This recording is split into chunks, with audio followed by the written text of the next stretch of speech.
মুহাম্মদ সাল্লাল্লাহু আলাইহি ওয়াসাল্লাম আজ থেকে প্রায় 1450 বছর আগে পৃথিবী থেকে গত হয়েছেন।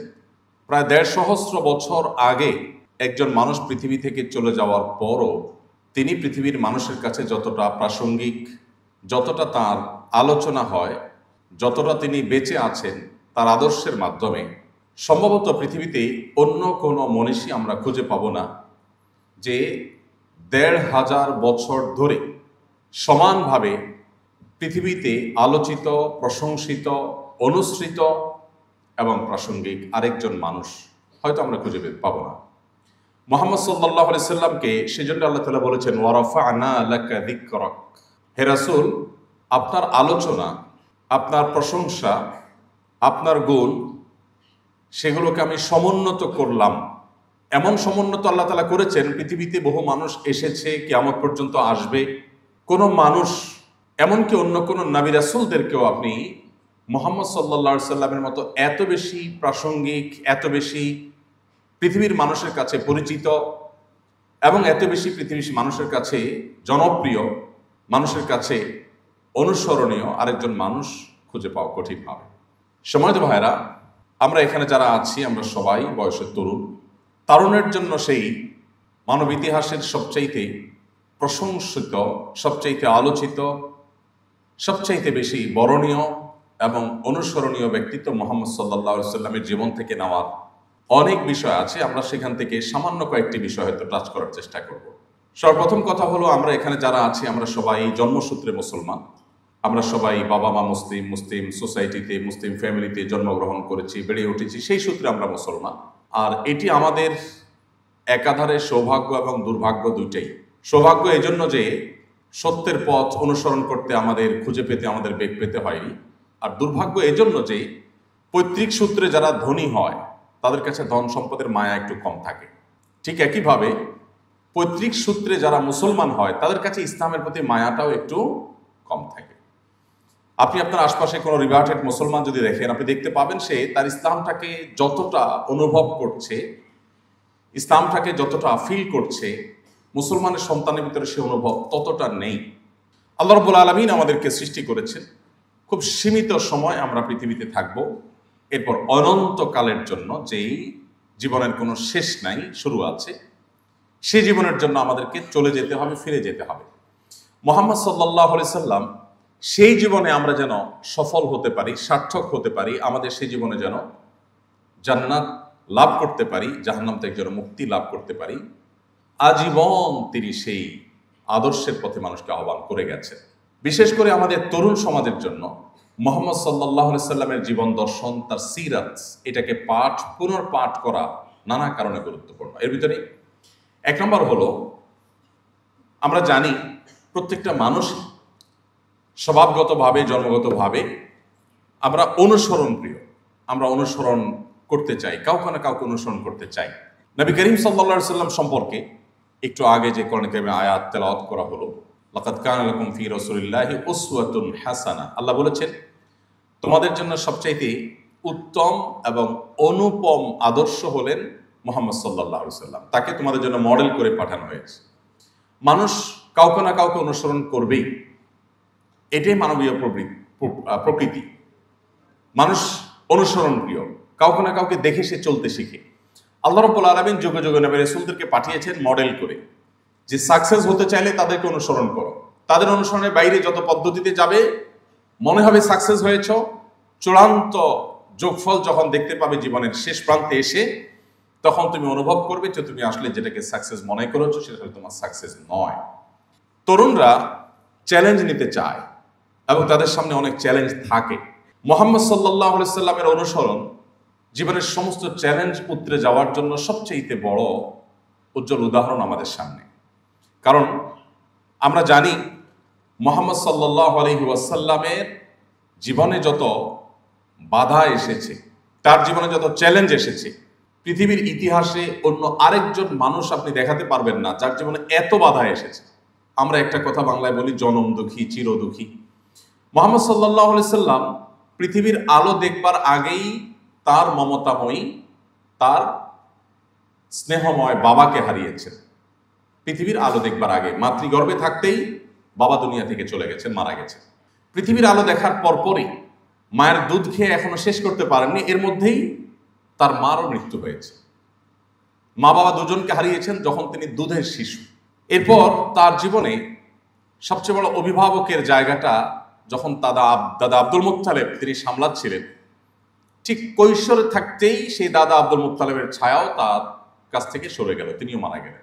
তার জীবনে সবচেয়ে কঠিন সময় যখন মক্কার মানুষদের বহুমুখী অত্যাচারের নিপীড়নে তিনি যখন অতিষ্ঠ, ঠিক এরকম কঠিন সময়ে তার দুটি ভরসার জায়গা, বাইরে চাচা আবু তালেব আর ভেতরে স্ত্রী খাদিজা রাদিয়াল্লাহু তাআলা আনহা, দুজনকে একই বছরে অলমোস্ট একই সঙ্গে হারিয়েছে। একের পর এক পায়ের নিচ থেকে মাটি সরে যাওয়া যেটাকে বলে, সেটা পৃথিবীতে আসছেনই বিপদ মাথায় করে। পৃথিবীর আলো দেখবার আগেই বাবা নেই, এরপর একের পর এক পায়ের নিচ থেকে মাটিগুলো সরে গেল। তারপরে শুরু হলো মক্কার মানুষরা যারা তাকে আল আমিন উপাধিতে ভূষিত করেছে, যারা তাকে সবচেয়ে বিশ্বস্ত হওয়ার সার্টিফিকেট সনদ দিয়েছে, পদক দিয়েছে, যারা তাকে সবচেয়ে বেশি সম্মান করত, সেই মক্কার মানুষগুলো তার মুখের উপর থুতু নিক্ষেপ করার মতো জঘন্যতম অত্যাচার নিপীড়ন করতেও পিছপা হয়নি। তাকে শারীরিক এবং মানসিক নির্যাতনের যত রূপ হতে পারে সেই সময় তার সবগুলো তাকে করলেন। শুধু 3 বছরের যে অবরোধ করা হয়েছে, সে অবরোধটুকুই একজন মানুষের মরে যাওয়ার জন্য যথেষ্ট ছিল, কিন্তু আল্লাহ তাআলা তাকে হায়াতে বাঁচিয়ে রেখেছেন। আমরা এখন আয়নাঘরের কথা শুনি, লোমহর্ষক বর্ণনা আমাদেরকে অবাক করে দেয় যে মানুষ কিভাবে এত পৈশাচিক, মানুষ কিভাবে এত নির্মম হতে পারে, মানুষ কিভাবে মানুষের প্রতি, মানুষকে টর্চার করে এতটা আনন্দ পেতে পারে। আমরা অবাক হই।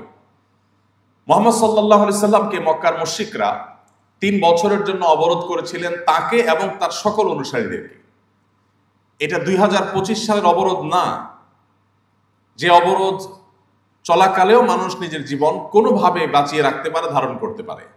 এটা 1500 বছর আগের অবরোধ, যখন একটা সমাজের সব মানুষ যদি গুটিকতক মানুষের সাথে সব ধরনের সম্পর্ক, লেনদেন, এমনকি কথাবার্তা পর্যন্ত বন্ধ করে দেয়, কেনা বেচা সবকিছু বন্ধ করে দেয়, তাহলে তাদের বেঁচে থাকা কোনোভাবে সম্ভব নয়।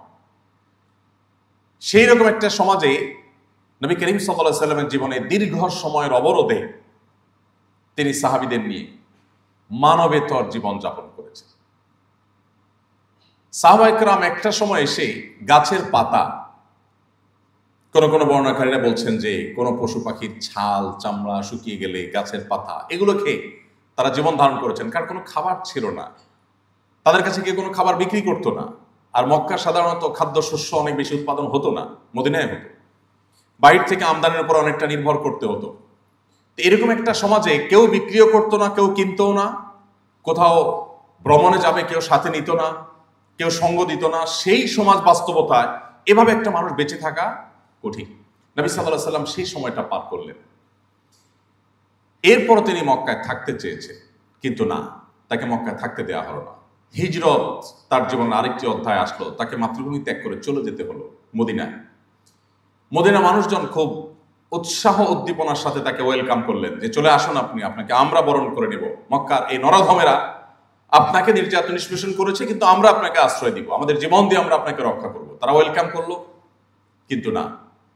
এরপর নবী সাল্লাল্লাহু আলাইহি সাল্লামের শান্তি শুরু হয়নি।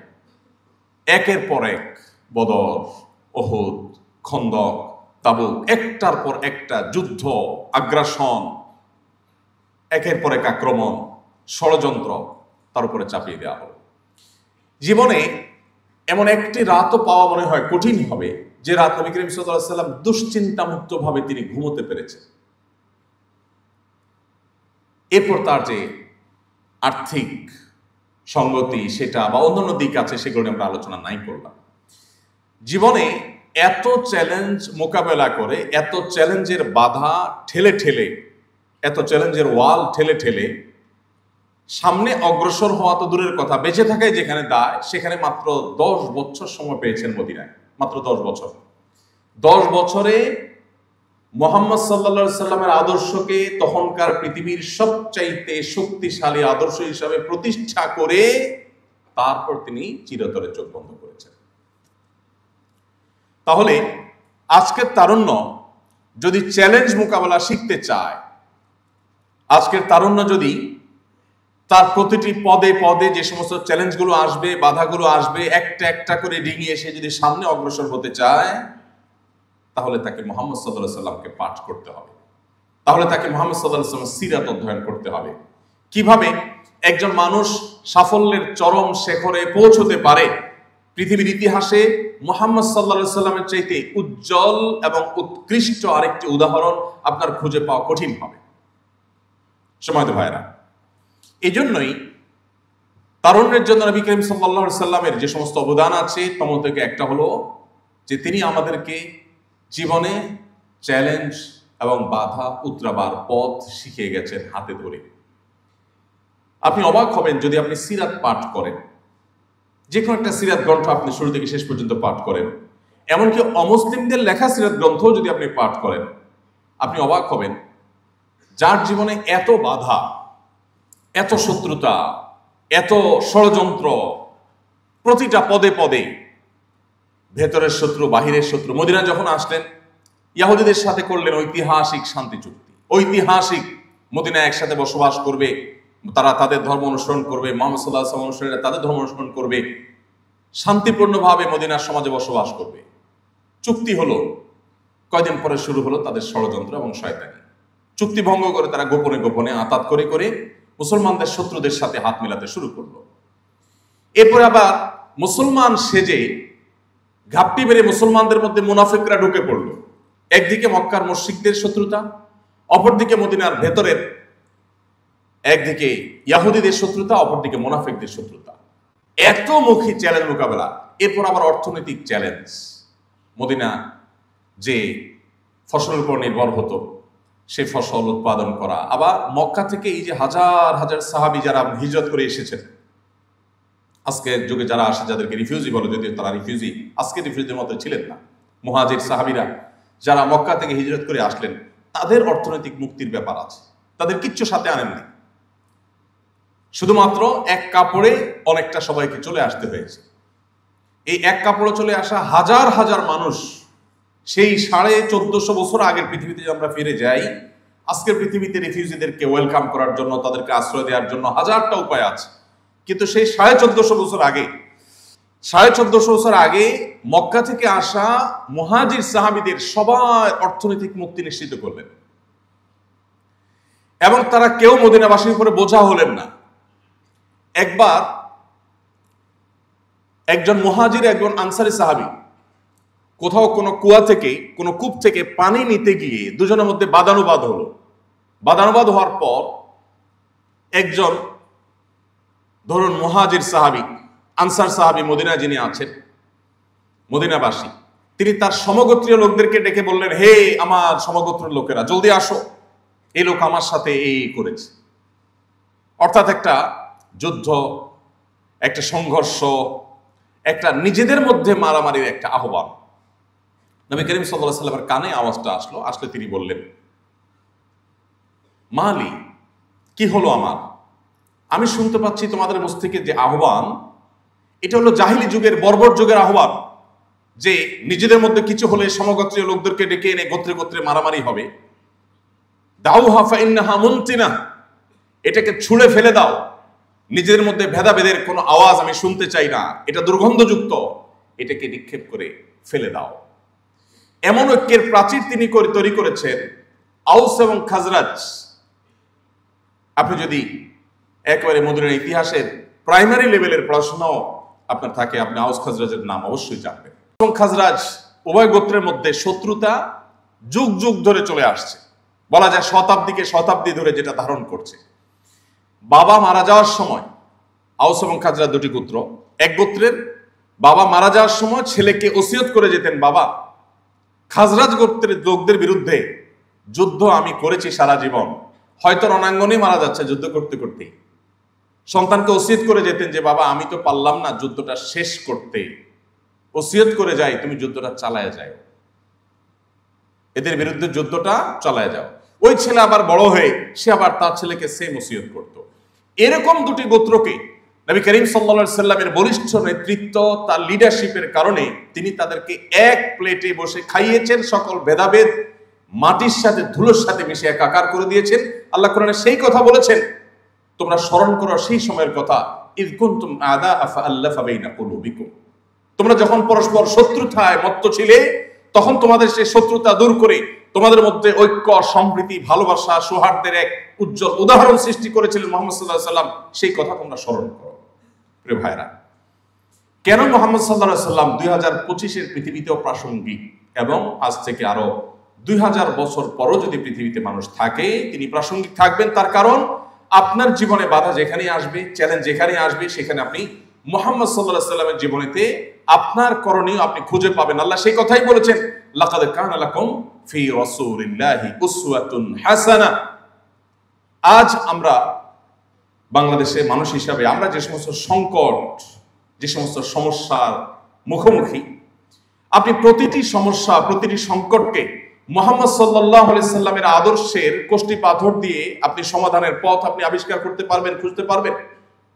কিভাবে তিনি ঐক্যবদ্ধ করেছেন, কিভাবে তিনি জাতিকে চ্যালেঞ্জ ওভারকাম করা শিখিয়েছেন।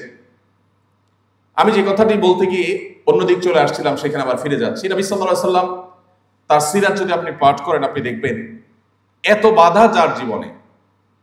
আমি সেই কথা বলতে গিয়ে, বাধা বলতে গিয়ে এদিকে এসেছিলাম, ইহুদিদের বাধা, মুনাফিকদের বাধা, এই সকল বাধা, এত চ্যালেঞ্জ, এত টেনশন, এত পেরেশানি, এত দুশ্চিন্তা যার জীবনে, বাধার পাহাড় মাথা নিয়েই যার জন্ম, সেই ব্যক্তি তার সম্পর্কে সাহাবীরা বলছেন, তার শিষ্যরা বলছেন, যারা তাকে দেখেছেন তারা বলেছেন যে তার দিকে যখনই তাকাতাম তিনি মুচকি হাসতেন। এত বাধা, এত টেনশন, এত পেরেশানি, এত শত্রুতা যার ব্যাপারে, সেই লোকটা তার দিকে তাকিয়ে কখনো এমন হয়নি যে তিনি গোমড়া মুখে আছেন, সবসময় তিনি হাসি মুখে থাকতেন। এবং তার সিরাতের তারজমের ইতিহাসে আপনি কোথাও খুঁজে পাবেন না, কোন অমুসলিমও লেখেনি যে তিনি কখনো রাগান্বিত হয়ে, মেজাজ হারিয়ে তিনি কাউকে ধমক দিয়ে এরপরে সরি তাকে বলতে হয়েছে। একটি ঘটনা তার জীবনে এমন হয়নি যে কোনো একটি পদক্ষেপ নেওয়ার পর তিনি আবার ব্যাক করেছেন, না সরি আমার ভুল হয়েছে, এটা বলতে হয়েছে, এরকম হয়নি। প্রিয় ভাইরা, এই জন্য আপনার যদি লিডারশিপ শিখতে হয়, আপনার যদি চ্যালেঞ্জ মোকাবেলা শিখতে হয়, আপনার যদি নিজের আদর্শকে, নিজের চিন্তাকে, নিজের মিশনকে সাকসেসের সর্বোচ্চ শিখরে নিয়ে যেতে হয়, তাহলে আপনাকে মুহাম্মদ সাল্লাল্লাহু আলাইহি ওয়াসাল্লামকে পাঠ করতেই হবে। এর বিকল্প কোনো পথ আপনার সামনে খোলা নেই। সম্মানিত উপস্থিতি, তিনি তরুণদেরকে অনেক বেশি ভালোবাসতেন, অনেক বেশি ভালোবাসতেন। তিনি তরুণদেরকে সম্বোধন করে, তাদেরকে অ্যাড্রেস করে বিভিন্নভাবে, বিভিন্ন হাদিসে অনেকগুলো কথা তিনি বলে গেছেন।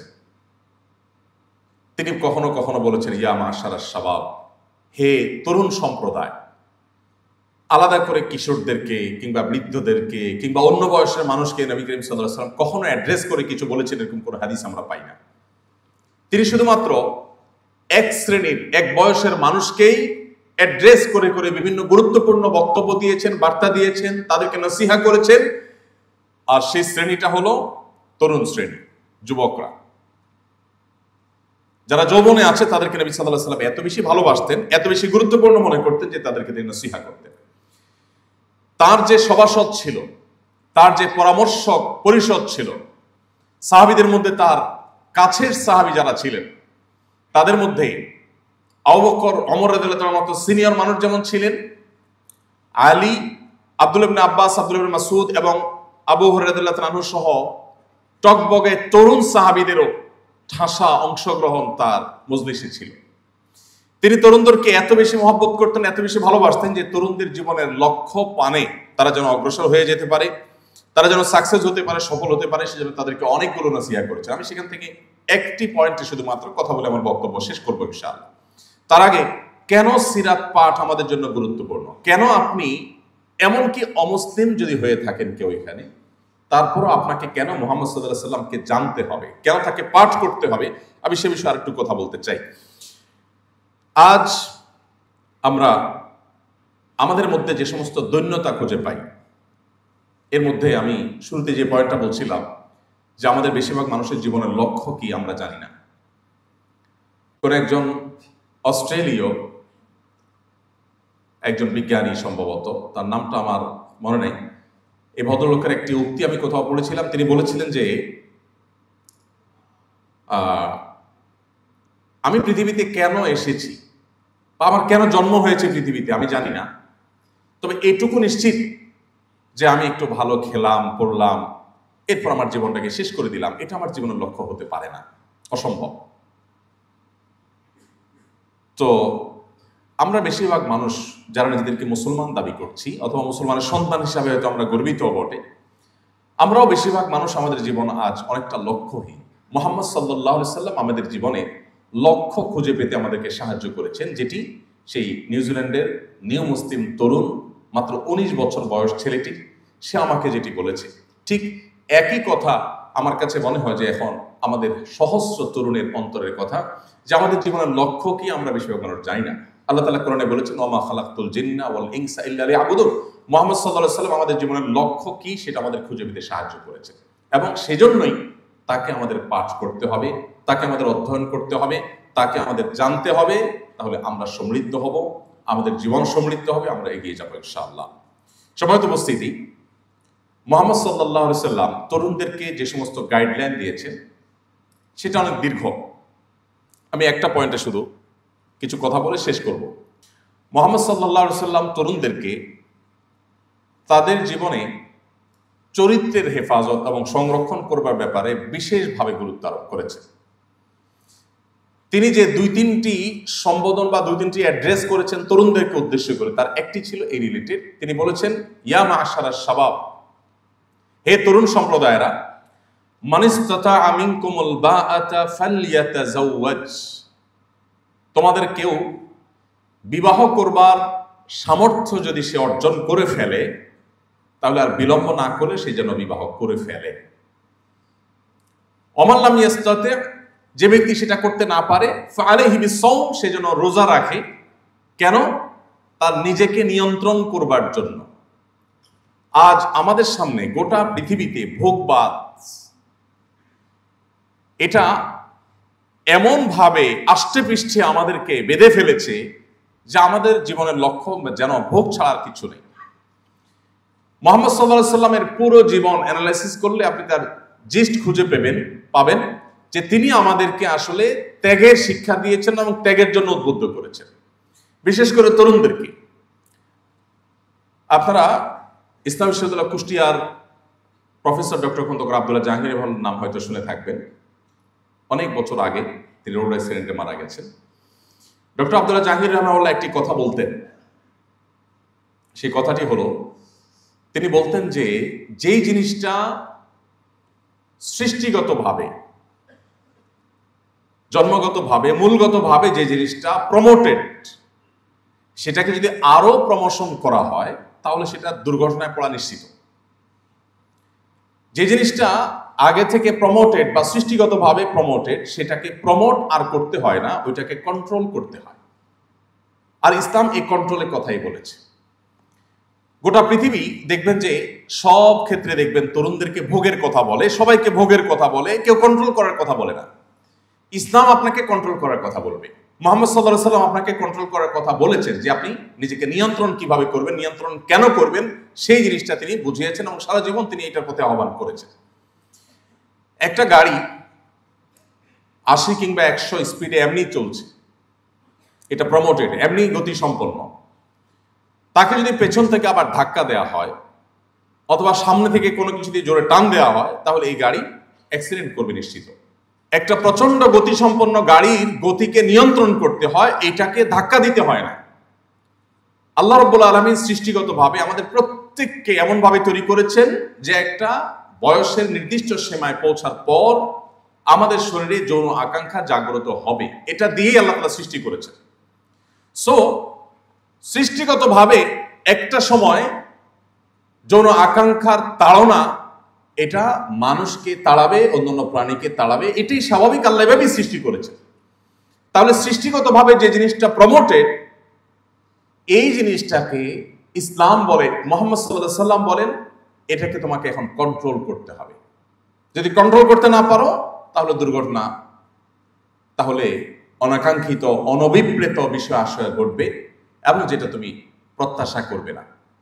আজ মুহাম্মদ সাল্লাল্লাহু আলাইহি সাল্লামের যে আদর্শটা মুসলিম তরুণ হিসাবে আমাদের জন্য খুবই গুরুত্বপূর্ণ, সেটি হলো একজন আদর্শ মুসলমান হওয়ার জন্য যা যা দরকার সেগুলোর পাশাপাশি আমাদের তারুণ্যকে, আমাদের যৌবনকে কলুষ মুক্ত রাখার চ্যালেঞ্জে এগিয়ে যাওয়া। আল্লাহ রাব্বুল আলামিন কোরআনে কারিমে বিভিন্ন জায়গায় আমাদেরকে পবিত্র থাকার জন্য উৎসাহিত করেছেন, অনুপ্রাণিত করেছেন। আমরা যেন নিজেদেরকে পবিত্র রাখি, আমাদের চরিত্রে যেন কালিমা না লাগে। দেখুন, পৃথিবীর যে সমস্ত দেশগুলো ওপেন কালচারের দেশ, বিশেষ করে সেক্সুয়াল ইস্যুগুলোতে যারা ওপেন কালচারে বিশ্বাসী, সে সমস্ত দেশগুলোতে তরুণদের তাদের যে মনস্তত্ত্ব, তাদের যে মানসিক যে অবস্থা, সেটার উপরে যদি আপনি একটু সাদাসিধে টাইপের কোনো সার্ভে করেন, একেবারে একাডেমিক এবং ডিপ সিস্টেমিক্যাল কোনো সার্ভে নাও করেন, আপনি একটু খোঁজখবর যদি নেন, তাও আপনি দেখতে পাবেন যে তারা যা খুশি তা করতে পারে, কিন্তু এরপরেও তাদের মানসিক শান্তিটা নেই। তারা কেউ সুখী না, তারা কেউ ভেতর থেকে হ্যাপি না, তারা প্রচন্ড ডিপ্রেসড। এবং সে সমস্ত দেশগুলোতে তরুণদের মধ্যে আত্মহত্যার প্রবণতা অন্য বয়স্ক মানুষের চাইতে আরো বেশি, ভাইরাস তাদের ভোগের সব উপকরণ আছে। মুহাম্মদ সাল্লাল্লাহু আলাইহি সাল্লাম তিনি বলেছেন, তোমরা জাহান্নামমুখী অভিযাত্রায় একের পর এক ঝাঁপ দিয়ে পড়ছো, তোমরা অদৃশ্যের জগৎ সম্পর্কে জানো না, সেজন্য তোমরা এমন পথে যাচ্ছ যে পথের শেষ ঠিকানা জাহান্নাম। তিনি বলেছেন, ওয়া আনা আখিযু বিহুজাজিকুম মিনান নার, আমি তোমাদের কোমর ধরে ধরে জাহান্নাম থেকে বাঁচাবার জন্য সংগ্রাম করছি, চেষ্টা করছি। এটাই নবী সাল্লাল্লাহু আলাইহি সাল্লাম তাকে শিক্ষা দিয়েছেন। প্রিয় ভাইরা, তরুণদেরকে সেজন্য নবী করিম সাল্লাল্লাহু আলাইহি সাল্লাম আদর্শবান, চরিত্রবান, তাদের চরিত্র সংরক্ষণকারী হওয়ার জন্য তিনি উৎসাহিত করেছেন, অনুপ্রাণিত করেছেন। আমাদের সামনে এটা অনেক বড় একটা চ্যালেঞ্জের বিষয়। এই যুগে কোনো তরুণ ৫ ওয়াক্ত নামাজ পড়ছে, অথবা সে মাশাআল্লাহ লম্বা দাড়ি রেখেছে, কোনো তরুণী হিজাব করেন অথবা ৫ ওয়াক্ত নামাজ পড়েন, এই জিনিসগুলো যত গুরুত্বপূর্ণ, তার চরিত্রকে কোনো প্রকার কালিমা কলুষ থেকে, হারাম রিলেশন থেকে মুক্ত রাখাটা কোনো কোনো ক্ষেত্রে এগুলোর চাইতে বেশি গুরুত্বপূর্ণ হয়ে ওঠে। মুহাম্মদ সাল্লাল্লাহু আলাইহি সাল্লাম এই আহ্বানটা আপনাদেরকে, আমাদেরকে, তরুণদেরকে করে গেছেন। আপনি যদি কোরআনে কারিমে সূরা ইউসুফ খোলেন, কোরআনের সবচেয়ে দীর্ঘতম সূরাগুলোর মধ্যে থেকে একটা, আপনি এই শিক্ষা পাবেন। ইউসুফ আলাইহিস সালাম তার জীবনে একটি হারাম রিলেশনের অফার এসেছিল, তিনি সেটাকে কিভাবে মোকাবেলা করেছেন, কিভাবে সেটাকে ডিনাই করেছেন, ডিনাই করার ফলে তার উপরে কি কি নির্যাতনের স্টিম রোলার নেমে এসেছে, তাকে বন্দিত্ব বরণ করতে হয়েছে, দীর্ঘদিন জেল জীবনে কাটাতে হয়েছে, এরপরে তিনি তার চরিত্র বিসর্জন দিতে প্রস্তুত হন নাই। কোরআন কারীমে আল্লাহ তাআলা সেই ঘটনা উল্লেখ করেছেন আমাদের তারুণ্যের চরিত্রকে হেফাজত করবার জন্য। দেখুন, মুসলিম তরুণদের সবচাইতে বড় অস্ত্র বলতে পারি, সবচাইতে বড় সংগ্রামের জায়গা বলতে পারি, যদি মুসলিম তরুণ তার তারুণ্যকে হারাম এবং অবৈধ রিলেশন থেকে বাঁচাতে পারে, এটাও তার সবচাইতে বড় সাফল্যের জায়গা। কেন? কারণ হলো, একজন যুবক যিনি বিশ্ব জয় করার স্বপ্ন দেখে, সে নিজের প্রবৃত্তিকে এতটুকু নিয়ন্ত্রণ করতে পারবে না, সে বিশ্ব জয় তো দূরের কথা, সে নিজেকেই তো জয় করতে পারবে না। এজন্য মুহাম্মদ সাল্লাল্লাহু আলাইহি সাল্লাম আমাদের চরিত্রকে হেফাজত করবার জন্য বিভিন্নভাবে উৎসাহিত করে বলেছেন। তিনি বলেছেন, মাইয়াদমান লি মা বাইনা লিহইহি ওয়া মা বাইনা রিজলাইহি আদমান লাহুল জান্নাহ, তোমাদের মধ্যে কেউ যদি তার মুখের এবং তার সম্ভ্রমের, লজ্জাস্থানের, ইজ্জতের হেফাজত করবার দায়িত্ব নেয়, যে তার এই দুটি বিষয়কে সে নিয়ন্ত্রণ করবে, আল্লাহর অবাধ্যতার পথে সে পরিচালিত করবে না, এই গ্যারান্টি যদি কেউ দিতে পারে, এই দায়িত্ব যদি কেউ নিজের বেলা নিজে নিতে পারে, এবং এই চ্যালেঞ্জ নিয়ে যদি কেউ চ্যালেঞ্জে জয়ী হতে পারে, নবীজি বলেছেন, আমি তার জান্নাতের গ্যারান্টি দিলাম, আমি তার জান্নাতের দায়িত্ব নিলাম, যদি সে তার নিজের এই চরিত্রকে হেফাজত করবার দায়িত্ব নেয়।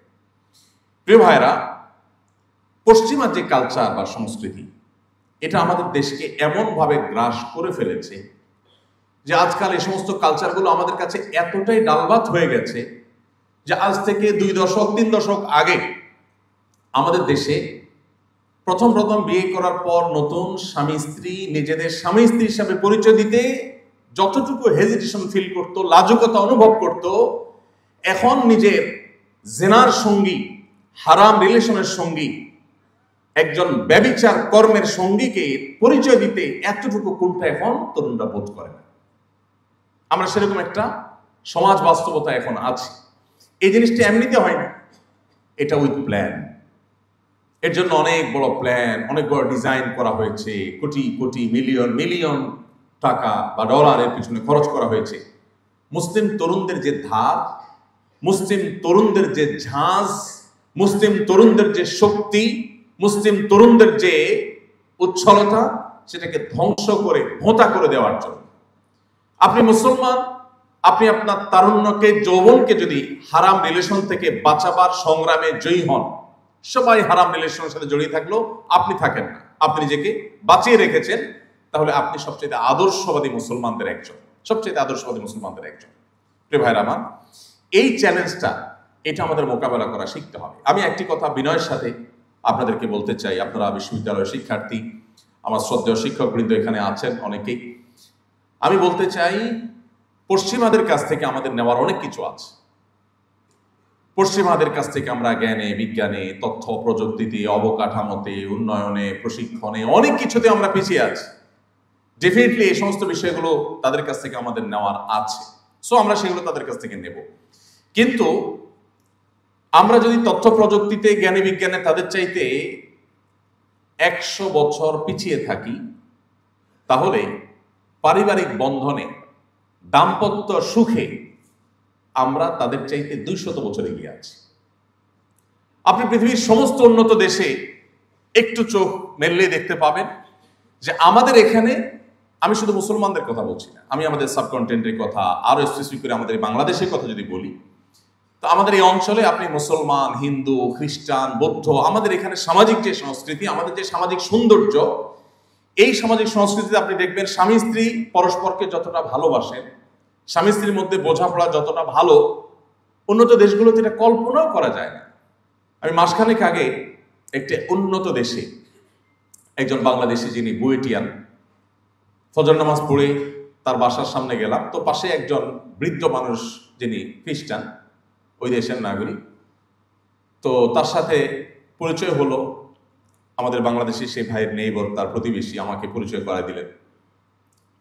তো লোকটা দেখলাম ভোরবেলা একটা মাইক্রোবাসে করে আসলেন, নামলেন, গায়ে ধুলো ময়লা। আমি জিজ্ঞেস করলাম, এত ভোরে? আমরা ফজর পড়ে আসলাম, আর উনি এই টাইমে আসেন কোত্থেকে? বললেন যে সে কোনো কাজ থেকে আসছে, কাজে গেছে, রাজমিস্ত্রি টাইপ কোনো কাজ টাজ করে। তো আমাকে ভদ্রলোক, বাংলাদেশি ভদ্রলোক বললেন যে আমার পাশে এই ভদ্রলোক আছে, আজকে এই বাসায় তিনি 20 বছর বসবাস করেন, তার কোনো ফ্যামিলি মেম্বার নাই, তিনি একা থাকেন, বয়স 65-70 এরকম কাছাকাছি হবে।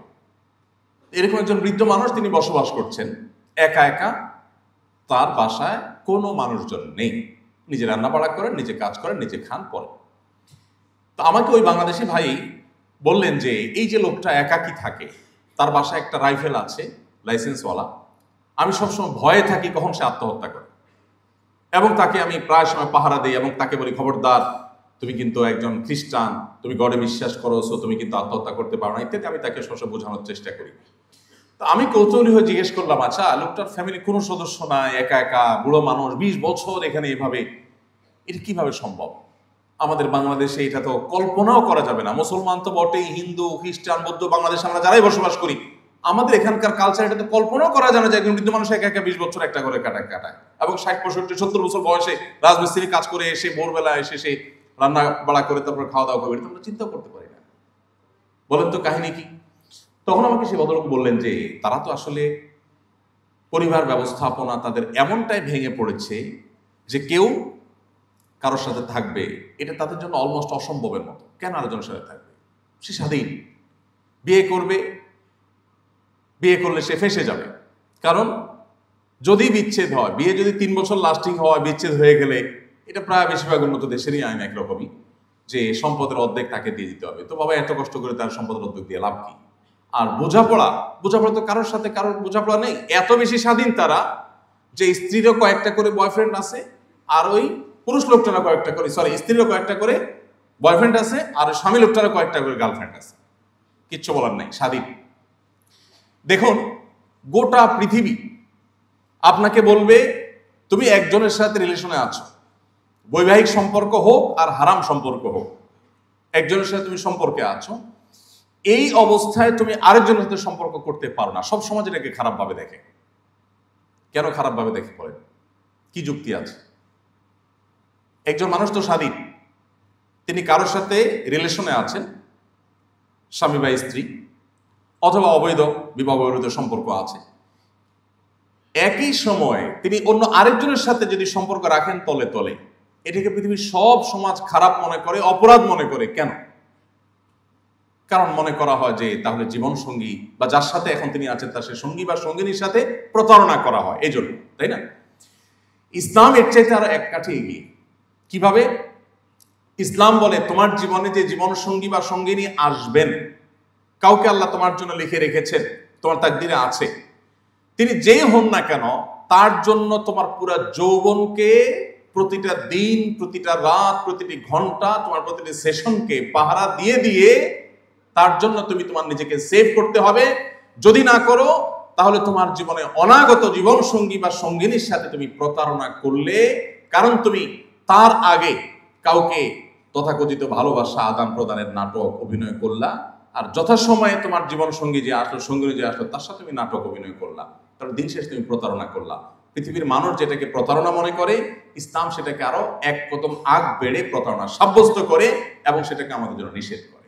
এই জন্য ভাইরা, এটা একটা বেটাগিরির ব্যাপার। ইদানিং একটা স্লোগান বেশ জনপ্রিয় হয়েছে, প্রেম করে কাপুরুষ, বিয়ে করে বীর পুরুষ। যথাযথ, আমার কাছে যথার্থ উক্তি মনে হয়েছে। চুরি চুপটামি, পলাপলি, অলিগলিতে, চিপা চাপায়, হোটেলের বেঞ্চে, এগুলো কি? এ তো কাপুরুষের কাজ। বীর পুরুষের মতো নবী করিম সাল্লাল্লাহু আলাইহি ওয়াসাল্লাম বলেছেন, আলিনু হাদান নিকাহ ফাইন্নাহু নিকাহ ওয়া লাইসা বিসিফাহ। তোমরা বিবাহ করবে ঘোষণা দিয়ে, আওয়াজ করে, সবাইকে দাওয়াত করে বিবাহ করবে। আমার কাছে প্রায় সময় চিরকুট আসে যে হুজুর পালিয়ে বিয়ে করা যাবে কিনা। আমি বলি, এটা কোনো কথা? পলাপলি করবে তো চোর ছিনতাইকারী, ডাকাত পলাপলি করবে। বিবাহ করবে যে, সে তো একটা ভালো কাজ করবে, সে কেন পলাপলি করবে? সে বাপের বেটার মতো বুক ফুলায়া ঘোষণা দিয়া সবাইকে সাথে নিয়া সে বিবাহ করে ডাকডোল পিটাতে পিটাতে যাবে। এটাই তো সুন্নাহ, এটাই তো আদর্শ। প্রিয় ভাইয়েরা, তো আমি ওই যে অমুসলিমের কথা বলছিলাম, ওই ভদ্রলোক, তার কোনো পরিবারের সদস্য নেই, এবং পরে খোঁজ খবর নিয়ে দেখলাম যে হ্যাঁ, এরকম মানুষ এই সমাজে অহরহ, অনেক মানুষ এরকম, যাদের আসলে পরিবারের কোনো সদস্য নেই, কারোর সাথে কারোর কোনো বোঝাপড়া নেই। আমি একটা কথা বরাবরই বলি, আমাদের এখানে অধঃপতনের পরও ঢাকা এখন প্রতিদিন, আরো কয়েক বছর আগের জরিপে, প্রতিদিনই যে পরিমাণ বিবাহ নিবন্ধন হয়, তাল মিলিয়ে প্রায় সেই পরিমাণ বিবাহ বিচ্ছেদ হয়। দুর্ভাগ্যজনক। এই যে আমাদের ফ্যামিলি বন্ডিং খারাপ হয়ে যাচ্ছে, স্বামী স্ত্রীর মধ্যে বোঝাপড়া কমে যাচ্ছে, এটা কমতে কমতেও যেই লেভেলে আমরা আছি, আমরা যদি আরো 50 বছর নিচে নামতে থাকি, পশ্চিমারা আরো 100 বছরও সেখানে আসতেও পারবে না ইনশাআল্লাহ। আমাদের এখানে এখনো স্বামী স্ত্রীর মধ্যে যে বোঝাপড়া, আমি সবসময় বলার চেষ্টা করি, এটা ওরা স্বপ্নেও কোনোদিন দেখে না যে আসলে বোঝাপড়া এত ভালো হতে পারে। আমাদের স্বামী স্ত্রীকে, স্ত্রী স্বামীকে যতটা মিস করে, ওরা চিন্তা করতে পারে না। একটা অ্যাপসের অ্যাডভার্টাইজ আপনারা নিশ্চয়ই দেখেছেন, যাদের স্মার্টফোন আছে নিশ্চয়ই একটা অ্যাপের অ্যাডভার্টাইজ বারবার আপনাদের সামনে আসে, সোশ্যাল মিডিয়াতে বিশেষ করে। সেটা হলো, দেখা যাচ্ছে যে স্ত্রী সোফায় শুয়ে আছেন, হাতে মোবাইলটা, ঘুম এসে গেছে। তখন স্বামী এসে কি করে? মোবাইল হাতে রেখে ঘুমায় পড়ছেন বেচারি স্বামী বা অবৈধ সঙ্গী, সে এসে কি করে? মোবাইলটা খোলার চেষ্টা করে। অ্যাপস ডেভেলপ যারা করেছেন, ওই অ্যাপ ডেভেলপকারী প্রতিষ্ঠান অ্যাডভার্টাইজে যেটা বোঝাতে চায় সেটা হলো, না, স্বামী যতই চেষ্টা করে খুলতে পারে না। এমনকি মোবাইলটা নিয়ে বউয়ের মুখের কাছে ধরে যে ফেস লক দিয়ে খোলে কিনা, না, তাও খোলে না। এই অ্যাডভার্টাইজের মিনিংটা কি বলতো? অ্যাডভার্টাইজ কি কিছু বলতে চায় কিনা? বলতে চায়। অ্যাডভার্টাইজ বলতে চায় একটা সমাজ পচে গলে দুর্গন্ধযুক্ত হয়েছে, তার দুর্গন্ধ বের হচ্ছে অ্যাডভার্টাইজ থেকে। অ্যাডভার্টাইজ বলতে চায় যে তাদের সমাজে স্বামী স্ত্রীর মধ্যে বিশ্বাসের জায়গাটা ভঙ্গ হতে হতে এমন একটা লেভেলে চলে গেছে যে এখন আসলে স্বামী স্ত্রীকে, স্ত্রী স্বামীকে কেউ কাউকে বিশ্বাস করে না। যে আমাকে যে এত ঘন ঘন love you love you love you too এইরকম জিকির মতো করতে থাকে, এই বাটপার না জানি মেসেঞ্জারে আবার কাউকে সেম কথা লিখে পাঠাইছে, এই বাটপার না জানি কোনো ইমোতে, কোনো মেসেঞ্জারে, হোয়াটসঅ্যাপে, কোনো একটা অ্যাপসে সে না জানি আবার আর কারোর সাথে আকাম করে বসলো। এটার জন্য ওই বেচারার মাথা নষ্ট হয়ে যায়। আমাদের সমাজে আমি বিভিন্ন ওয়াজ মাহফিলে বিশেষ করে বৃদ্ধ চাচা মুরব্বী পাইলে, এখানে তো মুরব্বী নেই, সব ইয়াং মানুষ পাইলে আমি স্টেজে ডাকার চেষ্টা করি। আমি অনুভব করার চেষ্টা করি যে আমাদের আগের জেনারেশন তারা আমাদের মতো এত বেশি লুতুপুতু করার সুযোগ পায়নি। সরি আমার এই শব্দের জন্য, বোঝাবার জন্য যে ভালো শব্দ আমার কাছে এই মুহূর্তে ছিল না। আমাদের এখন তরুণরা জীবনে যতবার ভালোবাসি ভালোবাসি বলে, টেক্সট মেসেজ করে, মেসেঞ্জারে, সরাসরি যত মহব্বতের অভিনয় করে, আমাদের আগের জেনারেশন বাপ চাচারা যারা ছিলেন তারা এগুলো তো অনেক পরের কথা। আমি গ্রামের ছেলে, গ্রামে বড় হয়েছি, গ্রামীণ সে আবহাওয়া আমার চোখের সামনে ভাসে। সারাদিন বাহিরে কাজ কাম করে সেই খেতে খামারে, দোকানপাটে অথবা ব্যবসা বাণিজ্য, অফিস আদালতে, রাতে সবাই যখন খেয়ে দিয়ে যার যার কক্ষে চলে যেত, তখন বেচারা বউয়ের সাক্ষাৎ পাইত, বউ স্বামীর সাক্ষাৎ পাইত। তার আগ পর্যন্ত সারাদিন দেখা সাক্ষাৎটুকু পর্যন্ত হতো না। দেখা সাক্ষাৎ হলো, না দেখার ভান করে একজন আজমকে ক্রস করে চলে যেত। কারণ কথা বললে আবার সমাজের মানুষ জাহেল মূর্খরা আবার কে কি মনে করে বসে, আরেক মুসিবত। এই যে অবস্থা, যে বেচারারা আমাদের মধ্যে এত লাভ, এত ভালোবাসা আদান প্রদান করার স্কোপই পায় নাই, তাহলে তো এদের ভালোবাসা দুর্ভিক্ষ হওয়ার কথা না? কিন্তু বাস্তবতা হলো যে তাদের ভালোবাসা আমাদের চাইতে এত মজবুত যে আমি সবসময় বলি যে আমাদের আজকালকার তরুণদের তথাকথিত এই ভালোবাসাটা হলো মেড ইন চায়না, আর তাদেরটা হলো মেড ইন জাপান। এই পরিমাণ স্ট্রং। আপনি যদি এখন একজন তরুণকে বলেন, মাত্র বিয়ে করছে, যদি বলেন ভাই মনে কিছু না করলে একটা কথা বলি, বলে কি কথা? যদি বলেন যে ভাই ভাবিকে দেখছি কার সাথে যেন হাঁটতেছে হাত ধরে। কোথায় দেখছে? ভাই নিউ মার্কেটের দিকে দেখছিলাম। আরে বলেন কি, কবে দেখছেন আপনি? এই যে রিসেন্ট। তাহলে যে কোনো যুবক স্ত্রীর প্রতি অনেক বিশ্বাস থাকলে হয়তো পাত্তা দিতে চাইবে না, কিন্তু মনের ভিতরে একটা ঠিকই সন্দেহের দানা বাঁধবে যে আসলে কি, আমি কি তাহলে কি অজাগায় আমার এই ভালোবাসা বিলিয়ে বেড়াচ্ছি কিনা, কাহিনী কি? কিন্তু একজন বৃদ্ধ মানুষ 50-60 বছর বয়স, তাকে যদি বলেন চাচা চাচিরি দেখছি কার সাথে জানি ফোনে কথা বলতেছে, তাহলে তার শরীরের সমস্ত শক্তি সঞ্চয় করে আপনার গাড়িটা চড় বসাই দিবে। কেন বলেন তো? কারণ হলো চাচা নিশ্চিত যে তার স্ত্রী এটা করতে পারে, সেটা কল্পনাও করা যায় না। মানে তার স্ত্রীর সমস্ত ভালোবাসা তার জন্য জমিয়ে রেখেছেন, তিনিও তার সমস্ত ভালোবাসা স্ত্রীর জন্য জমিয়ে রেখেছেন। তাহলে আজ আমাদের কাছে যেটাকে তথাকথিত ভালোবাসা ভালোবাসা বলে আমাদের সামনে পেশ করা হয়েছে, এটা হলো জাস্ট নিজের যৌবনের উচ্ছলতা, নিজের যৌবনের চাহিদা, এটাকে মেটাবার একটা উপায়। এখানে প্রকৃত অর্থে ভালোবাসার ছিটে ফোটাও পাওয়া দুষ্কর এবং কঠিন। আচ্ছা, এটা তো অনেক দূরে হয়ে যায় যে আগের জেনারেশন আর এখনকার জেনারেশন। আর একটা কম্পেয়ার আমরা খুব একেবারে আমাদের চোখের সামনে থেকে করি। আমাদের এখানেও আপনারা অনেকে বিবাহিত আছেন, আর অনেকে অবিবাহিত কিন্তু হারাম রিলেশনে হয়তো আছে। আপনারা না থাকেন, আপনাদের আশেপাশে কেউ আছে, দেখেন আপনারা আপনাদের ভার্সিটিতে হয়তো আছে। আমি শুধু অনুরোধ করবো একটা কম্পেয়ার করার জন্য। যে বিবাহ করে বিবাহিত দম্পতি স্বামী স্ত্রী, তারা তাদের মধ্যে ভালোবাসি একে অন্যকে, এই কথা তারা বেশি বলে, নাকি অবিবাহিত হারাম রিলেশন যারা করছে সেই তথাকথিত প্রেমিক প্রেমিকা তারও ভালোবাসা কথা বেশি বলে? কারা বলে? বিবাহিত দম্পতি না অবিবাহিত? কারণ কি? কারণ নকল জিনিস চকচকে একটু বেশি করে। কোন সন্দেহ আছে? মুখ দিয়া ফেনা তুলে ফেলা হবে।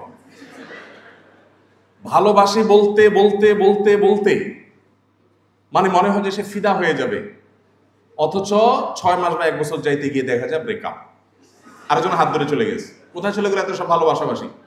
আবার যে ওখানে যে একই জিকির, তার সাথে আবার সেম জিকির। এই পুরো আয়োজনটা শয়তানের অনেক বড় একটা আয়োজন। এটা সিরিয়াস ইস্যু, হাসির ইস্যু না। কোন যুবক যদি তার যৌবনকে নিয়ন্ত্রণ করবার সংগ্রামে জয়ী হতে পারে, তাহলে তার দ্বারায় আল্লাহ চাহেন তো অন্য সব ক্যাপাবিলিটি অর্জন করলে তার দ্বারা বিশ্বজয় করাও সম্ভব। আর যদি কেউ তার যৌবনের এইটুকু জিনিসকে নিয়ন্ত্রণ করতে না পারে, আমি এটাকে বলি ডায়রিয়া রোগীর সাথে কম্পেয়ার করি। আমি ডায়রিয়ার রোগী লুজ মোশন হয়, হতে হতে হতে হতে একটা পর্যায়ে সে ডায়রিক হয়ে যায়, তার আসলে নিয়ন্ত্রণ করবার ক্ষমতা আর থাকে না, সে যেখানে সেখানে তার কাপড় চোপড় খারাপ হয়ে যায়। ঠিক একই অবস্থা যারা বিবাহ পর্যন্ত অপেক্ষা করতে প্রস্তুত না, যেখানে যা দেখে সেখানে সে কাইত হয়ে যায়, সেখানে লাভ ইউ শুরু করে দেয়। আমি বলি এটা হলো ডায়রিয়ার রোগীর মতো। নিয়ন্ত্রণ হারিয়ে ফেলেছে সে, তার নিজের প্রতি কন্ট্রোল নাই। আল্লাহ রাব্বুল আলামিন আমাদেরকে এমন একটা দিন দিয়েছেন যে দিন আমাদেরকে সবসময় কন্ট্রোল করার ট্রেনিং দেয়। কন্ট্রোল, আল্লাহ বলেছেন কুল্লিল মুমিনিনা ইয়াগুদ্দু মিন আবসারিহিম ওয়া ইয়াহফাযু ফুরুজাহুম। ভার্সিটিতে পড়েন, ছাত্ররা ছাত্রীরা তাদের চোখের সামনে হারাম বহু দৃশ্য এসে পড়ে, নিজেকে নিয়ন্ত্রণ করা কঠিন হয়ে যায়। আল্লাহ বলেছেন হে ঈমানদার, নারী এবং পুরুষ আলাদা আলাদা অ্যাড্রেস করে আল্লাহ বলেছেন। প্রথম পুরুষদেরকে বলেছেন, এরপর নারীদেরকে বলেছেন তোমরা তোমাদের দৃষ্টিকে সংযত রাখবে, অবনত করবে, কন্ট্রোল করবে। কেন? কারণ তুমি যদি কন্ট্রোল না করো তাহলে তোমার মনোজগতে অস্থিরতা কাজ করবে, আর এই অস্থিরতার ফলে তোমার ভেতরের পশুত্ব, পাশবিকতা এটা জেগে উঠবে। যখন জেগে উঠবে তখন তুমি নানাবিধ অপরাধে, নানাবিধ অন্যায়, নানাবিধ গুনাহে তুমি জড়িয়ে যাবে। এই জন্য নবী করিম সাল্লাল্লাহু আলাইহি সাল্লাম তরুণদের জন্য খুবই বিশেষভাবে তাদেরকে ডেকে আলাদা করে অ্যাড্রেস করে বলেছেন ইয়া মাশারাশ শাবাব, হে তরুণ সম্প্রদায়েরা। চরিত্র হেফাজত করবার জন্য বিবাহের সক্ষমতা অর্জন করবার পর বিবাহ করে ফেলবে, তার আগে বিবাহ করার সক্ষমতা হওয়ার আগ পর্যন্ত নিজেকে কন্ট্রোল করার যেত ওয়ে হতে পারে সেগুলো অবলম্বন করবে, কিন্তু খবরদার চরিত্রকে নষ্ট করবে না। আপনারা জানেন একটি বিখ্যাত হাদিস রয়েছে, নবী সাল্লাল্লাহু আলাইহি ওয়াসাল্লাম বলেছেন 7 শ্রেণী মানুষকে আল্লাহ তাআলা আরশের নিচে ছায়া দেন। এই 7 শ্রেণী মানুষের মধ্যে 2টি শ্রেণী শুধু ইয়াংদের জন্য রিজার্ভ। তার একটা হলো নবী সাল্লাল্লাহু আলাইহি ওয়াসাল্লাম বলেছেন শাবুন নাশাআ ফি ইবাদাতিল্লাহ, যে যুবক তার যৌবনকে আল্লাহর ইবাদতে কাটায়, এই যুবকের আল্লাহ রাব্বুল আলামিন কিয়ামতের ভয়াবহ দিনের ভয়াবহতা থেকে সেফ রাখবেন। যখন নবী রাসূলরাও পেরেশান থাকবেন এরকম একটা দিনে যেই যুবক তার যৌবন বয়সে নামাজ কালাম পড়েছে, ভালো কাজ করেছে, নেক কাজ করেছে, আল্লাহর বাধ্যগত থেকেছে, হারাম কাজে যায় নাই, আল্লাহ তাআলা এই যুবককে পুরস্কার স্বরূপ জান্নাতে কিয়ামতের ভয়াবহতম দিনে তার আরশের নিচে বিশেষভাবে আল্লাহ তাআলা ছায়া দিবেন এবং ভিআইপি প্যান্ডেলে রাখবেন। দ্বিতীয়ত হলো নবী সাল্লাল্লাহু আলাইহি ওয়াসাল্লাম বলেছেন রাজুলুন দাআতহু ইমরাআতুন যাতু মানসাবিন ওয়া জামাল। কোন পুরুষকে যখন কোন নারী বা কোন নারীকে কোন পুরুষ বিপরীত দিক থেকে হতে পারে কোন হারাম অফার করেছে, রিলেশনের অফার করেছে, এবং সে যে অফার করেছে সে সম্ভ্রান্ত রূপ, গুণ, বৈশিষ্ট্য এবং তার প্রতি আকৃষ্ট হওয়ার সব কারণগুলো থাকা সত্ত্বেও তিনি সেটাকে ডিনাই করে বলেছেন ইন্নী আখাফুল্লাহ, আমি আল্লাহকে ভয় করি। নবী সাল্লাল্লাহু আলাইহি ওয়াসাল্লাম বলেছেন এতটুকু বুকের পাটায় যদি বল কারোর থাকে, এতটুকু যদি কন্ট্রোলিং পাওয়ার থাকে, এতটুকু যদি নিয়ন্ত্রণ করবার ক্ষমতা থাকে নিজের প্রতি নিজের, নবীজি বলেছেন এই ব্যক্তিকে আল্লাহ রাব্বুল আলামিন আরশের নিচে ভিআইপি প্যান্ডেলে ছায়া দান করবেন। প্রিয় ভাইরা আমার, কোরআন কারীমের 18 নম্বর পারার প্রথম সূরা সূরা মুমিনুনের শুরুর দিকে আল্লাহ তাআলা সফল এবং সার্থক ঈমানদারদের কয়েকটি বৈশিষ্ট্য বলেছেন, বলে শেষে বলেছেন উলাইহিকাল ওয়ারিসুন আল্লাযীনা ইয়ারিসুনাল ফিরদাউস ওয়া হুম ফিহা খালিদুন। এই বৈশিষ্ট্যের মানুষগুলো জান্নাতি হবে এবং তারা চিরকাল থাকবে। তাদের মধ্য থেকে একটা হলো ওয়াল্লাযীনা হুম লিফুরুজিহিম হাফিজুন, যারা তাদের চরিত্রকে হেফাজত করবে। আমি আপনাদেরকে প্রিয় নবী সাল্লাল্লাহু আলাইহি সাল্লামের একটি উদাত্ত আহ্বানের কথা স্মরণ করিয়ে দিয়ে শেষ করতে চাই। তিনি আপনাদেরকে অর্থাৎ তরুণদেরকে তাদের তারুণ্যকে সকল কলুষ, সকল নোংরামি, সকল অবৈধ সম্পর্ক থেকে বাঁচাবার জন্য তিনি আহ্বান করেছেন। আপনাদেরকে আলাদা অ্যাড্রেস করে বলে গেছেন, কারণ আমাদের এই যৌবনকে যদি আমরা হারাম পথে পরিচালিত করি তাহলে আর যা হোক দাম্পত্য জীবনের সুখ শান্তি আল্লাহ তাআলা আমাদের জন্য হারাম করে দিবেন। আমরা সবাই বাংলা একটা প্রবাদ জানি, হারামে আরাম নাই, কিন্তু এটা আমরা বাস্তব ক্ষেত্রে খুব বেশি প্র্যাকটিস করি না। আমি আপনাদেরকে উদাত্ত আহ্বান রাখতে চাই, আল্লাহর জন্য সকল প্রকার হারাম সম্পর্ক থেকে বেরিয়ে আসার সংকল্প করবেন। যারা আল্লাহ তাআলার রহমতে সেফ আছেন তারা নিজেদের চরিত্রকে ধরে রাখার হেফাজত করবার, এটাকে সংরক্ষণ করবার সংগ্রামে এগিয়ে যাবেন। এবং পশ্চিমা সংস্কৃতিকে যারা এদেশে তরুণদের মধ্যে ঢুকিয়ে দিতে চায়, তাদের এই দুর্বিষিদ্ধের সম্পর্কে আপনাদেরকে ওয়াকিফাল হতে হবে, সচেতন হতে হবে, সতর্ক হতে হবে, সমাজকে সতর্ক করতে হবে। এটা শুধুমাত্র আমাদের ধর্মীয় বিষয় যে তাই নয়, ধর্মীয় বিষয়ের পাশাপাশি এটা আমাদের কালচারাল ইস্যু। এটা এই মাটির, এই মানুষের, এদেশের কালচার, সংস্কৃতি। এদেশে মানুষ বৈবাহিক সম্পর্কে বিশ্বাসী, সেটা হিন্দু হোক, সেটা মুসলিম হোক, সেটা খ্রিস্টান হোক, সেটা অন্য ধর্মাবলম্বী হোক। অতএব ভিনদেশীদের কাছ থেকে আমাদের নেওয়ার অনেক কিছু আছে, সেটা না নিয়ে আমরা তাদের কাছ থেকে বস্তা পচা সস্তায় সমস্ত সংস্কৃতি যদি নেই, তার পরিণতি কি হতে পারে? এটা ওই যে বৃদ্ধ 20 বছর যিনি ফ্যামিলি ছাড়া জীবন কাটিয়ে দিয়েছেন, এরকম শত সহস্র বৃদ্ধ আপনি দেখতে পাবেন। আপনি যদি বাইরে ট্রাভেল করে নিশ্চয়ই দেখবেন অনেক মহিলা 70, 80, 85 বছর বয়স একা একা ট্রাভেল করছে, কেউ নাই তার সাথে। পরিবার ব্যবস্থাপনা ভেঙে খান খান হয়ে গেছে, টুকরো টুকরো হয়ে গেছে। যারা বিবাহ করেছেন তারা জানেন, সারাদিন যত কষ্ট করেন, পরিশ্রম করেন, দিন শেষে আপনি বাসায় যাবেন, আপনার ফ্যামিলির কাছে যাবেন, স্ত্রী আছে, মা বাবা আছেন, ভাই বোন আছেন, সন্তান সন্ততি আছেন। এই চিত্র, এই দৃশ্যগুলো যখন চোখের সামনে ফুটে ওঠে, সারাদিনের কষ্ট মুহূর্তের মধ্যে আমরা ভুলে যেতে পারি। যারা এই পরিবার ব্যবস্থাপনার এই সুফল, এই দুনিয়ার জান্নাত, পরিবারের সুখ সমৃদ্ধি, এটা যারা পায়নি বা যারা হারিয়ে ফেলেছে, তাদের মধ্যে দেখবেন সুখের সমস্ত উপকরণ থাকা সত্ত্বেও তাদের রাস্তাগুলো আমাদের চাইতে অনেক বেশি চকচকা, অনেক বেশি ফ্রেশ, পরিবেশ অনেক বেশি সুন্দর। তাদের যে পথঘাট, তাদের যে নেচার, সেটা আমাদের চাইতে অনেক সুন্দর হওয়া সত্ত্বেও তারা সুখী নয়, তারা ডিপ্রেসড, তারা আত্মহত্যা প্রবণ, তাদের সংসার শেষ, তাদের দাম্পত্য জীবন শেষ, তাদের পরিবার ব্যবস্থা শেষ। এই জন্য আল্লাহর ওয়াস্তে আমাদের বিবাহ বহির্ভূত সম্পর্ককে না বলার মতো ঈমানি শক্তি আমাদের থাকতে হবে। আর এটা যদি না হয়, তাহলে আমি ভালো মুসলিম যেমন হতে পারবো না, ঠিক তেমনি ভাবে আমি সুখী মানুষও হতে পারবো না। আমি আবারও বলি, একটা বিবাহিত দম্পতি তারা নিজেদের মধ্যে ভালোবাসাবাসির খুব বেশি জিগির না তুললেও তারা যতটা সুখে থাকে, একটি অবিবাহিত কপতি বা অবিবাহিত বিবাহ বহির্ভূত সম্পর্ককারী একজন যুবক যুবতী, তারা ভালোবাসাবাসির যত নাটক অভিনয় করুক না কেন, দিন শেষে এই তথাকথিত ভালোবাসার যে গান লেখা হয়, গাওয়া হয়, এইসব গানগুলোর খোলাসা, নির্যাস, সার সংক্ষেপ দেখবেন একটাই বেরি, জ্বলে গেলাম, পুড়ে গেলাম, শেষ হয়ে গেলাম, বাঁচাতে পারবে না কেউ। ওটা আসলে শেষ হয়ে গেছে, ওর জীবনটা আসলে জীবন্ত জাহান্নাম হয়ে গেছে। আমি সবসময় বলি, ভালোবাসা এটা হলো সফট ড্রিঙ্কসের ঝাঁজের মতো। একবার খুলে ফেলছেন, ঝাঁজ চলে গেছে, এরপর যত টাইট দেন আর ফ্রিজে রাখেন, আগের ঝাঁজ আর কখনো ফিরে পাবেন না। সো ডিসিশন আপনাকেই নিতে হবে যে আপনি কি রাস্তাঘাটে আপনার তথাকথিত ভালোবাসায় বিলায় বেড়াবেন, নাকি সময়ের জন্য অপেক্ষা করবেন। আল্লাহ আমাদেরকে সঠিক সিদ্ধান্ত নেওয়ার তৌফিক দান করুন।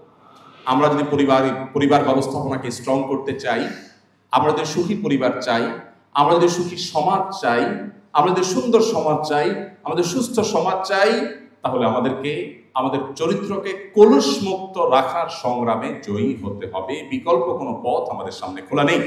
যেটাকে আমরা ভোগবাদের জয় জয়কারে এসে আমাদের নিজেদের জন্য কল্যাণকর মনে করছি, সেটা আমাদের বিপদের সমূহ কারণ। দেখুন, বিবাহ বহির্ভূত সম্পর্কে যে পরিমাণ প্রতারণা হয়, আমরা সহজ বাংলা যেটাকে বলি ছেঁকা খাওয়া, যে পরিমাণ ছেঁকা খাওয়া খায়ের ব্যাপার হয়, বৈবাহিক সম্পর্কে যে হয় না তা না, কিন্তু আপনি যদি কম্পেয়ার করেন, তাহলে 100টা বিবাহিত দম্পতি আর 100টা হারাম রিলেশনকারী কপতি, এই দুয়ের মধ্যে বিবাহিত দম্পতি, তাদের মধ্যে আপনি দেখবেন হয়তো 5টা অমানুষ স্বামী স্ত্রীর উপরে টর্চার করে এসে হয়তো তলে তলে আরেকজনের হাত ধরে চলে গেছে, বিচ্ছেদ হয়েছে, অথবা বিপরীত দিক থেকে হয়তো কোনো মহিলা, তিনি তার দিক থেকে হয়তো অপরাধ হয়েছে। এটা 5টা 10টা ঘটনা আপনি শতকরা হয়তো পাবেন। কিন্তু এর বিপরীতে ওই যেটাকে আপনারা নাম দিচ্ছেন প্রেম, আসলে প্রতারণা, আসলে ভোগবাদিতা, আসলে যৌবনের উচ্ছলতা, আসলে যৌবনের পাগলামি, ওখানে 100টা সম্পর্কের মধ্যে হয়তো আপনি 10টা সম্পর্ক দেখবেন যে খুব ভালোভাবে হয়তো টিকছে, সেটাও কয়দিন টিকবে আল্লাহ জানে, আর বাকিগুলো সব চাকা খেয়ে এদিক সেদিক চলে গেছে। এজন্য আপনার শুধুমাত্র আখিরাতের শান্তি নয়, দুনিয়ার শান্তির প্রয়োজনে আপনাকে এই কালচারের বিরুদ্ধে আপনাকে দাঁড়াতে হবে যে আমাদের সংস্কৃতি এটা না। এই সংস্কৃতির সাথে এই মাটির, এই মানুষের, এখানকার মানুষের ধর্মের কোনো কিছুর কোনো সম্পর্ক নেই। অতএব এই ভিনদেশী এই অপসংস্কৃতির ছোবল আপনাকে শেষ করছে, তারুণ্যকে শেষ করছে। মনে রাখবেন, আমরা সেই তরুণদের উত্তরসূরি, যেই তরুণরা অর্ধ পৃথিবী জয় করেছে, তাদের পায়ের নিচে এনেছে। সে আব্দুল ইবনে ওমর, সে আব্দুল ইবনে আব্বাস, সে মুসআব ইবনে উমাইর, সেই আবু হুরায়রা, সে ওমর ফারুক রাদিয়াল্লাহু তাআলা আনহুর উত্তরাধিকারী আপনি, তাদের বংশধর আপনি। তারা বিশ্ব জয় করেছে, আপনি এখন আছেন কোথায় কারমান জয় করার তালে? আল্লাহ তাআলা আমাদের সবার চরিত্রগুলোকে হেফাজত করার তৌফিক দান করুন। মুহাম্মদ সাল্লাল্লাহু আলাইহি সাল্লামের আদর্শ দ্বারা আমাদেরকে অনুপ্রাণিত হওয়ার তৌফিক দান করুন। মুহাম্মদ সাল্লাল্লাহু আলাইহি সাল্লামকে জানার জন্য আসলে 1 ঘন্টা 2 ঘন্টা লেকচার, বক্তব্য, আলোচনা, অনুষ্ঠান এগুলো কোনোভাবেই আসলে যথেষ্ট নয়। আমি আপনাদেরকে উদাত্ত আহ্বান রাখতে চাই, আপনি একজন স্বপ্নবাজ মানুষ হিসাবে, স্বপ্নবাজ তরুণ তরুণী হিসাবে আপনি জীবনে একটি বারের জন্য হলেও আমি আপনাকে অনুরোধ করব, মুহাম্মদ সাল্লাল্লাহু আলাইহি সাল্লামের জীবনের শুরু থেকে শেষ পর্যন্ত যে কোনো একটা সিরাত গ্রন্থ আপনি একবার হলেও পড়ুন। আমি বিশ্বাস করি আপনি মুসলমানের সন্তান হিসাবে যদি প্রিয় নবী সাল্লাল্লাহু আলাইহি সাল্লামের জীবনের শুরু থেকে শেষ পর্যন্ত একবার পড়েন, আপনার ঈমানের মিটা তরতর করে উপরে উঠতে থাকবে। আপনি ইসলামটাকে অনুভব করবেন, ইসলামের স্বাদ তৃপ্তি অনুভব করবেন। কেন তাকে আপনি অনুসরণ করবেন, সেই কজ, সে যৌক্তিকতা আপনি খুঁজে পাবেন প্রতিটি লাইনে, প্রতিটি পৃষ্ঠা পৃষ্ঠা। আল্লাহ তাআলা আমাদের সবাইকে সেই তৌফিক দান করুন। সিরাত গ্রন্থ অধ্যয়ন করা, নবী সাল্লাল্লাহু আলাইহি সাল্লামকে জানার চেষ্টা করার এই উদাত্ত আহ্বান রেখে আমি শেষ করছি।